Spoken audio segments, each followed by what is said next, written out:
La recherche de vie dans notre système solaire bat toujours son plein. Les scientifiques suivent l'eau à la trace, que ce soit dans de profonds océans ou dans des sources chaudes, partout où la vie peut se développer. Les lunes glacées de Jupiter sont des candidates passionnantes à explorer, des océans aux confins de la galaxie.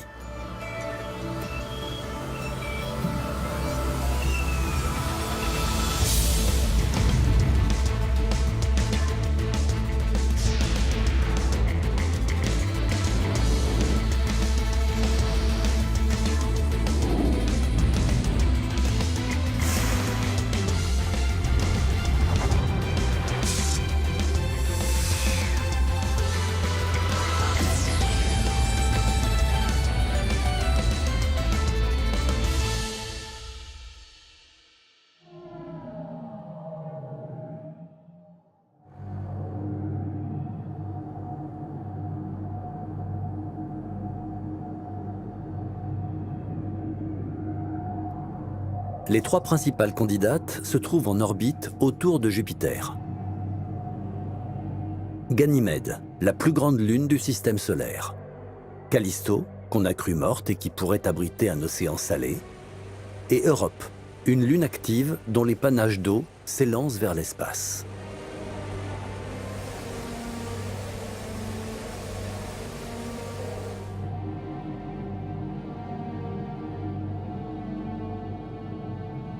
L'Agence spatiale européenne vient de lancer une sonde pour explorer ces trois sites potentiels. Une mission audacieuse baptisée JUICE.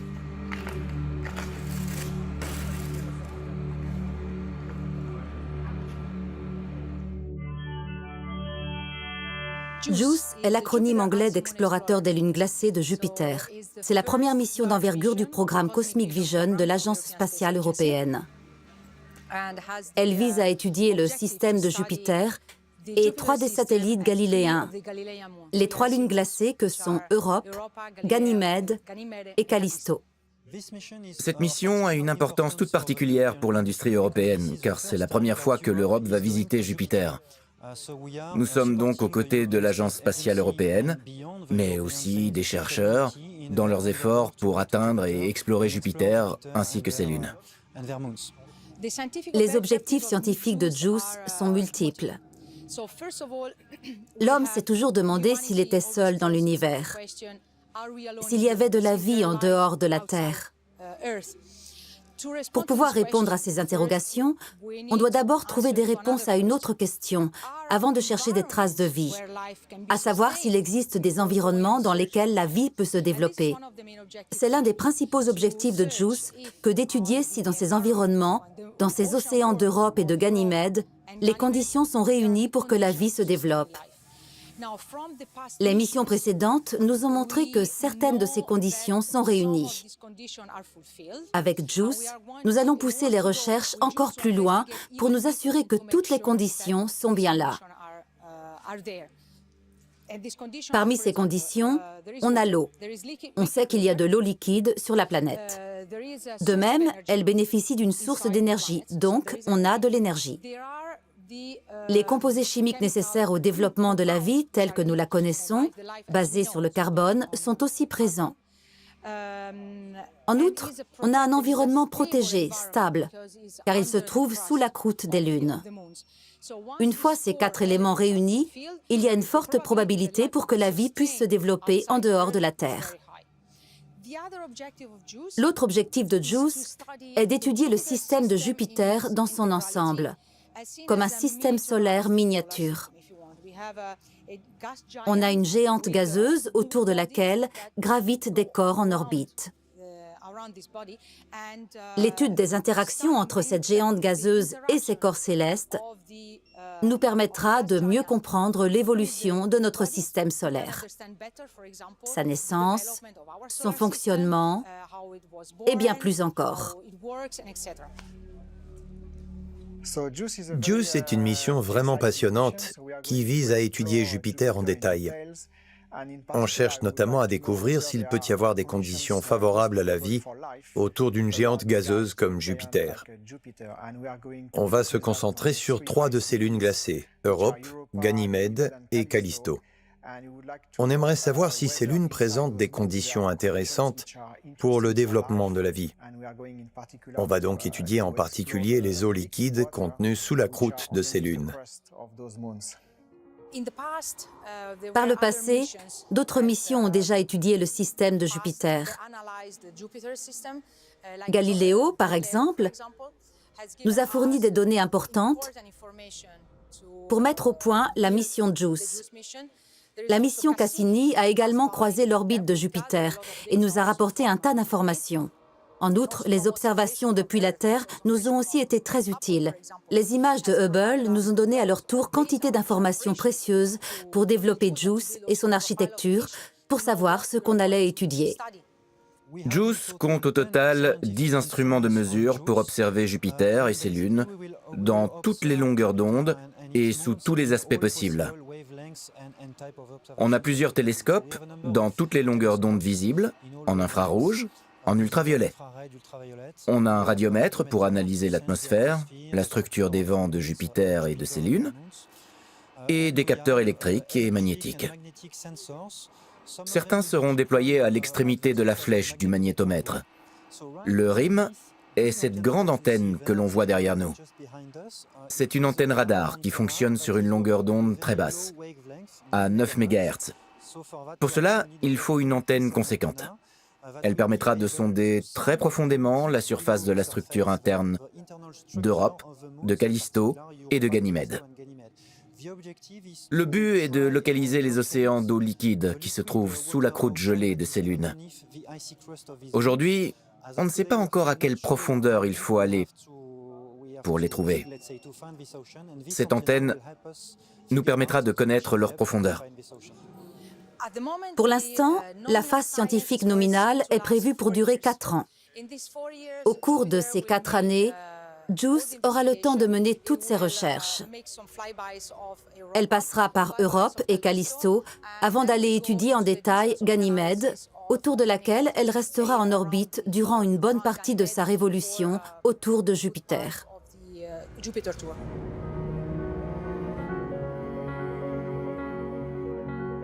JUICE débutera sa mission scientifique environ 6 mois avant d'entrer en orbite autour de Jupiter. Elle réalisera des relevés en approche de sa destination. Une fois dans le système jovien, l'assistance gravitationnelle à proximité de Ganymède, la plus grosse lune de Jupiter, mais aussi la plus importante du système solaire, permettra à JUICE d'entrer en orbite autour de la géante gazeuse. Au cours de sa mission, la sonde effectuera 2 survols d'Europe en juillet 2032. Cette lune présente les traces les plus évidentes d'un océan d'eau liquide sous son écorce glacée. JUICE étudiera les zones actives de la Lune, la composition de sa surface, sa géologie et le plasma alentour. Le survol de Callisto sera mis à profit pour étudier ce corps ancien, plein de cratères, qui pourrait aussi héberger un océan sous sa surface. Il permettra également de changer l'angle de l'orbite de JUICE, ce qui rendra possible l'étude des régions polaires de Jupiter.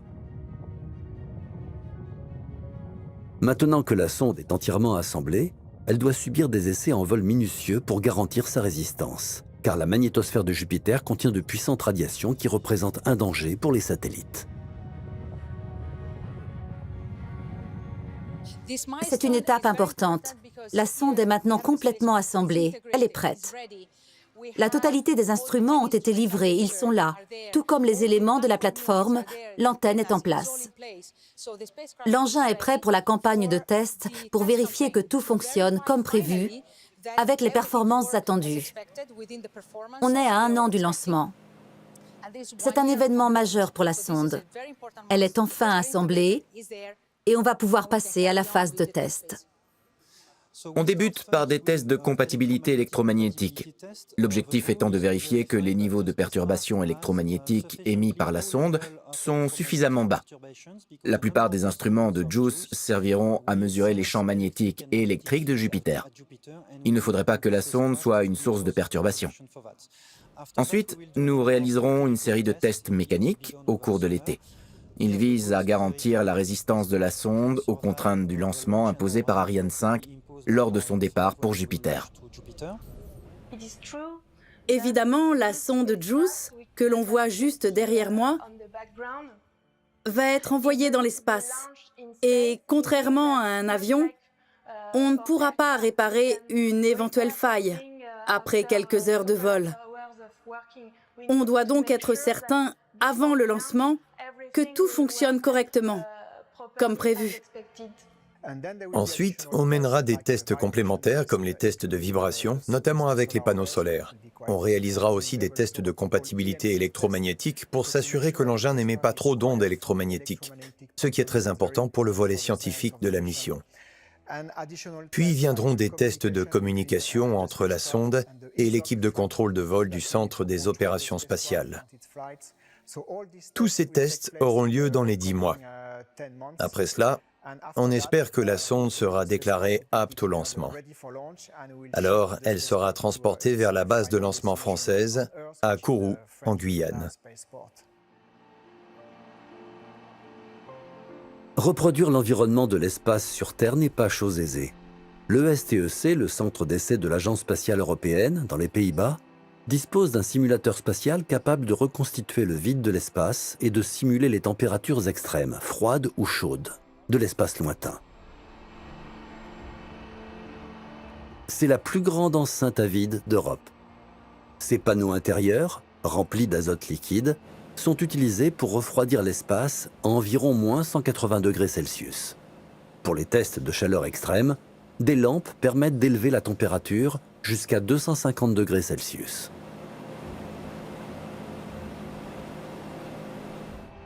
Pour atteindre Jupiter, JUICE doit réaliser plusieurs assistances gravitationnelles autour de différentes planètes. Parmi celles-ci, on trouve la Terre et Vénus, qui est très proche du Soleil. De fait, tous les appareils électroniques de la sonde sont censés fonctionner correctement dans une plage de température donnée. La conception thermique de JUICE a pour but de les protéger de ces environnements très exigeants, qu'ils soient chauds ou qu'ils soient froids, pour que les instruments puissent fonctionner de manière optimale lorsque les relevés scientifiques commenceront sur les lunes de Jupiter. Pour reproduire la chaleur de l'espace, lorsque l'on passe près du Soleil, on simule le Soleil. Pour cela, on utilise toute une série de lampes très puissantes qui se réfléchissent dans 112 miroirs. Ceux-ci peuvent être reconfigurés en fonction des caractéristiques de la mission. Dans le cas qui nous concerne, on simule la chaleur du Soleil lorsque la sonde rejoint Vénus. Pourquoi Vénus ? Parce que la mission JUICE survole Vénus avant d'atteindre Jupiter. Et quand j'ai vu JUICE entrer dans le simulateur, j'avais des sentiments partagés. C'est un moment angoissant. C'est un peu notre bébé. On craint que quelque chose se passe mal. En même temps, on sait que les équipes savent ce qu'elles font, notamment les gens du centre d'essai. Rien n'est laissé au hasard. Je ressentais des émotions contradictoires, mais on est toujours inquiet quand on voit une sonde entrer dans le simulateur spatial. L'environnement même de Jupiter, sa température et ses radiations sont des facteurs qui s'imposent également à nous. Jupiter est entouré d'intenses radiations, ce qui rend la conception de l'engin encore plus complexe.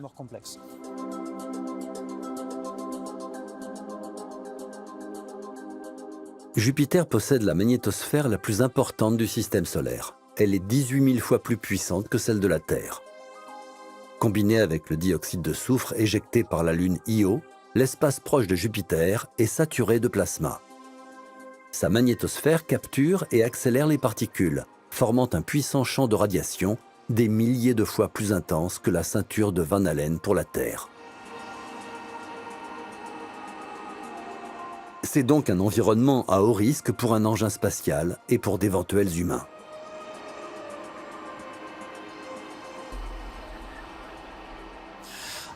Ensuite, nous testerons le système de propulsion afin de s'assurer qu'il est bien étanche et qu'il sera parfaitement opérationnel une fois en configuration de vol. Nous réaliserons un second test de vide thermique dans une enceinte toute proche afin de vérifier que la sonde se comporte de manière nominale dans toutes ses fonctions, en conditions de pression et de température et en configuration de vol complète. Enfin, après avoir testé la sonde dans toutes les variantes d'environnement, nous contrôlerons une dernière fois que d'un point de vue fonctionnel, l'engin se comporte de manière nominale et qu'il est prêt à être envoyé sur la base de lancement. La base de lancement européenne se trouve à Kourou, en Guyane française. C'est la vénérable Ariane 5 qui enverra JUICE dans l'espace. Ce sera l'un des derniers vols de la série de fusées Ariane 5, l'un des systèmes les plus fiables qui soit, avec à son palmarès 112 lancements et seulement 5 échecs totaux ou partiels. Ce lanceur a envoyé dans l'espace de nombreuses sondes spatiales, dont la mission Rosetta et, plus récemment, le télescope James Webb.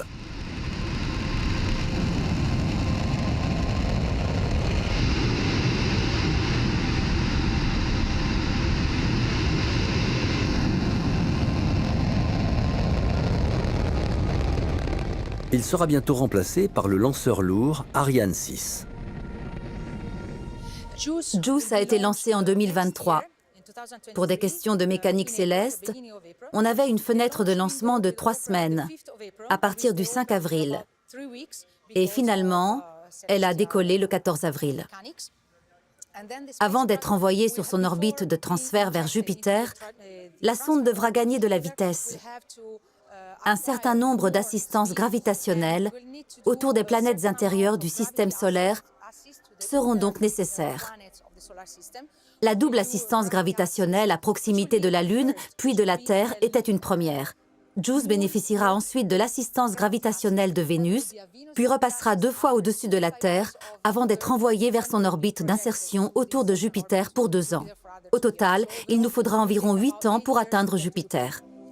Au total, 25 assistances gravitationnelles permettront à la sonde d'acquérir la vitesse nécessaire pour atteindre sa destination finale, sans consommer les 3 tonnes de précieux carburant réservés aux corrections de trajectoire et aux insertions en orbite. L'arrivée de JUICE aux abords de Jupiter est prévue en 2031, pour entrer ensuite en orbite autour de Ganymède en 2034, dans le cadre du programme européen Cosmic Vision. Le programme Cosmic Vision a aussi pour objectif d'étudier d'autres mondes et sera complémentaire avec d'autres missions à venir ou des missions actuellement en cours comme Plateau, Ariel ou Smile.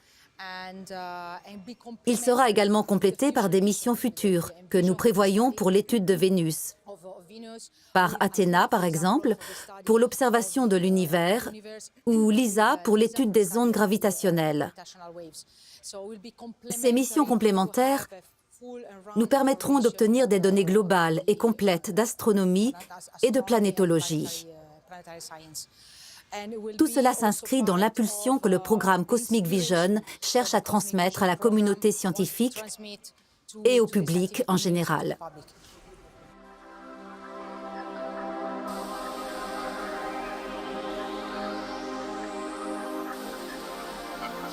JUICE a été mis au point par un important consortium industriel, notamment pour construire la sonde en elle-même.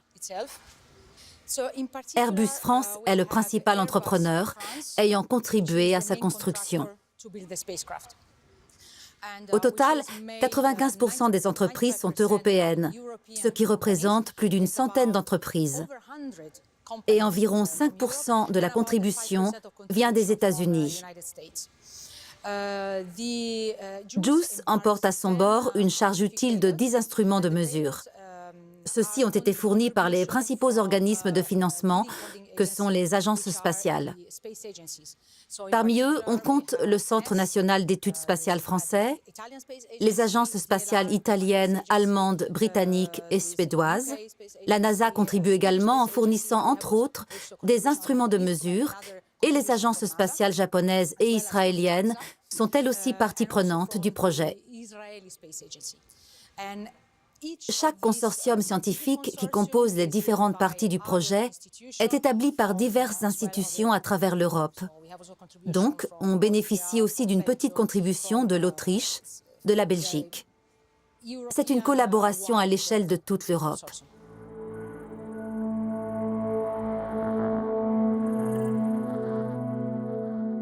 Avec le temps, l'orbite de JUICE autour de Ganymède va décroître naturellement.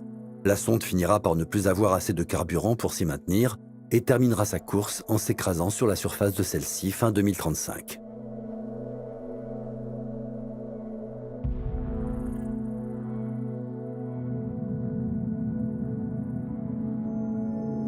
JUICE ne sera pas seul sur cette mission. La NASA va en effet envoyer une sonde dans la même région. Cependant, celle-ci aura pour objectif l'étude exclusive d'Europe. La mission a d'ailleurs été baptisée Europa Clipper.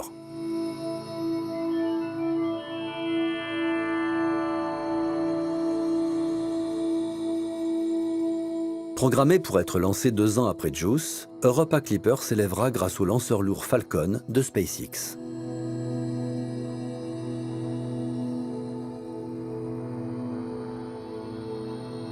Cette fois, la sonde utilisera Mars pour son assistance gravitationnelle en 2025, puis la Terre 1 an plus tard, pour arriver dans le système jovien en 2030, 1 an avant JUICE.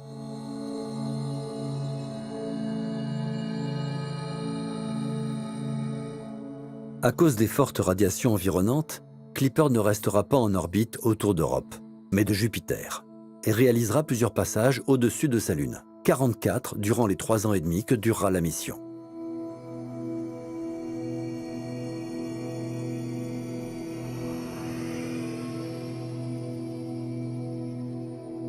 En utilisant l'assistance gravitationnelle des lunes joviennes, Clipper ajustera son orbite pour survoler Europe à différentes altitudes, allant de 2700 km à seulement 25 km. La sonde passera alors à travers les panaches d'eau éjectés de sa surface.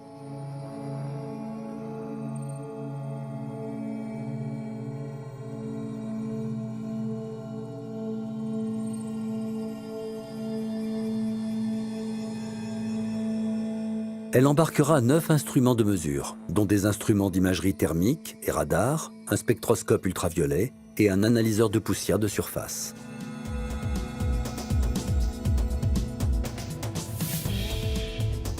Grâce à cette mission qui court sur de nombreuses années, on pourra collecter et transmettre une profusion d'informations.